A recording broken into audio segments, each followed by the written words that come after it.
What's going on YouTube and civilian Jeep viewers? This is Jake here, and today we're going to be going over some Auxbeam cube lights and driving lights. The Auxbeam products so far with the 8-gang switch panel that I also reviewed have been really nice. I mean, I like the build quality and everything, and we're going to see if the switch panel build quality continues over into the lights themselves. So let's go ahead and look at the actual boxes. This is the box that these amber lights come in. You had a light here, mounting brackets, wiring.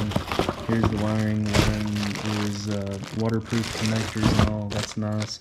Went ahead and installed them. I didn't want to do a whole open box review thing because I feel like open boxes are kind of boring. Now the quality on this one is extremely nice, and it's aluminum housing, and I love it. Now, these actually come with the clear lenses installed, but you just take out these Allen keys here and those will pop out and you put the amber in, and there's a seal that goes all the way around through here.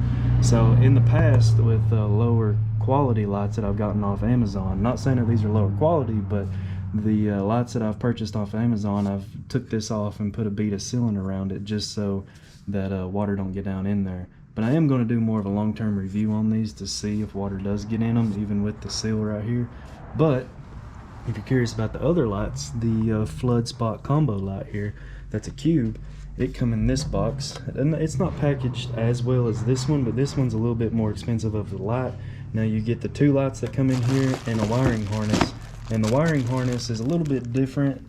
It's not as plug and play as this wiring harness, but I've yet to install it, as you can see, so I'll let you know how that goes. Now, this isn't going to be an installation video. I mean, it's pretty self-explanatory as far as how to wire these lights up. So if you're looking for something like that, I'm sure other people on YouTube have done that. I just want to go over the features and the actual light output at the end of this. Whenever it gets dark outside, I'm going to go out there, fire these lights up, and just see how they compare. I also have the KC Slim lights up on the dash, so it will be kind of cool to see how they compare to the KCs. Do I think they're going to perform as well? No, but they're not near the size of KCs, and they're only a fraction of the price. So the lights themselves, though, when you actually look at them and the features of them, the pod lights, which I consider these right here to be the pod lights, they're 3500 color temperature for the yellow and 6000 color temperature when you have the clear lenses installed. They're 80 watts. That's per beam set, so I think they're 40 and 40, which make 80 if I'm reading that right. Now, each chip inside the light is a P8 LED chip. It includes the wiring harness. It has an improved beam pattern to reduce the glare. I'm thinking this right here is more of like your spot, and this right here, or I could have that backward. One of these is spot and one of these is flood, depending on, you can see the lines right there and how it makes up a spot flood combo. Now, like I mentioned, there's aluminum body on them, so there's less heat. It's IP68 rated, which is pretty weatherproof.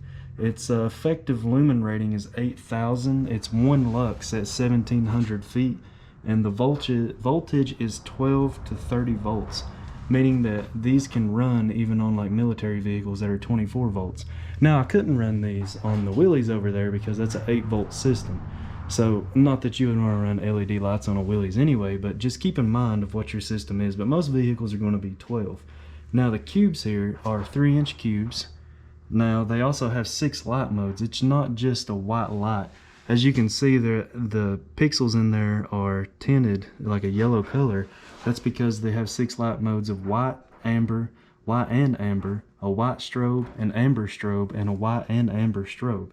So the power rating on these is 72 watts at 7200 lumens. Now the middle light right here is, I believe that one is a flood. The middle one's a flood, and the outer's a spot beam. It's also IP68 waterproof. It's got an aluminum housing. The wiring harness is included, and it also will remember what light mode you had it on last. I believe you change the light modes by holding down on the actual switch itself. So I don't have these installed yet, so I'll update once I actually get them installed. But let's go ahead and install them to the Auxbeam switch panel, and let's see how they do. Even though I said I wasn't going to do anything on the wiring, I mentioned that I didn't think these lights were as plug and play, and I was wrong. All you have to do is crimp on these blue connectors and match them up, yellow, yellow, red, red, black, black. And really that's about it besides connected to the battery. As you can see, if you're not using any sort of switch panel, they provide a relay, which is nice, and then red goes to the battery, and then red goes the hot to the battery, black goes to the negative on the battery. And then they even give you a break right here to put it through the firewall, and that's your switch.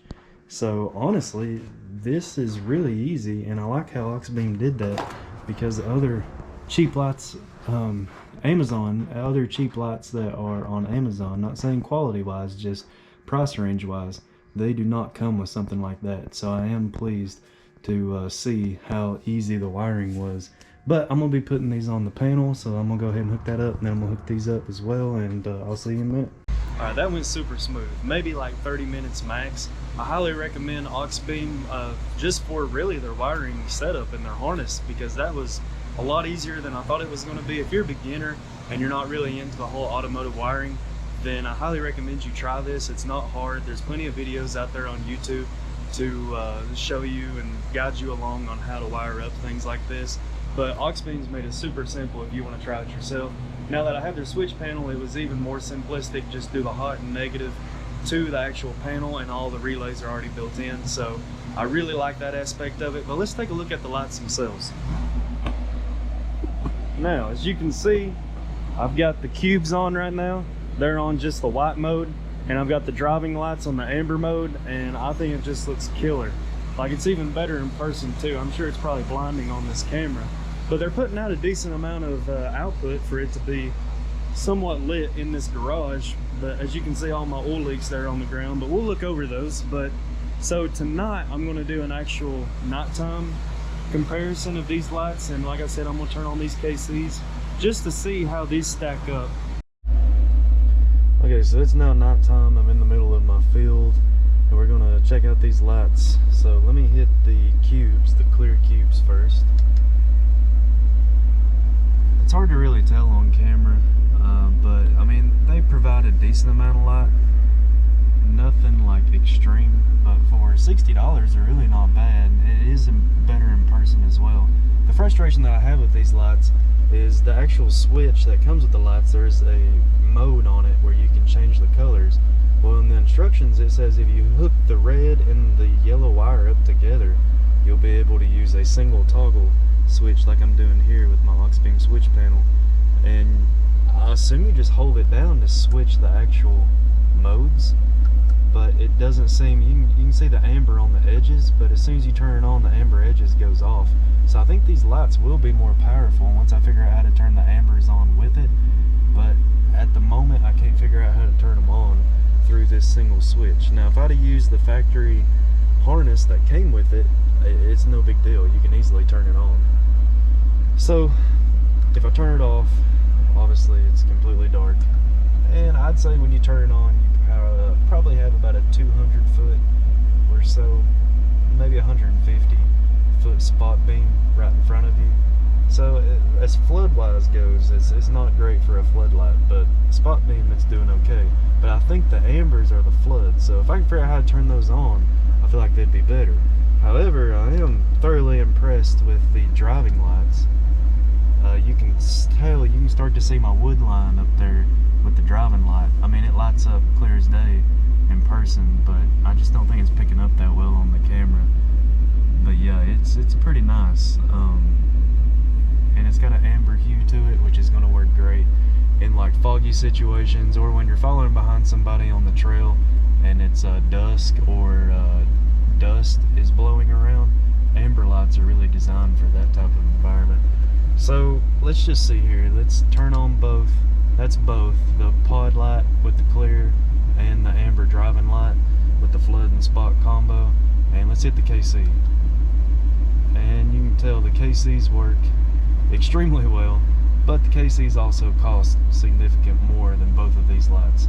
So it's all in all, you get what you pay for. I am happy with these Auxbeam lights. Like I said, in person it does look a lot better than what it's showing on this camera right here, but they do seem to be quality just based on my initial impressions.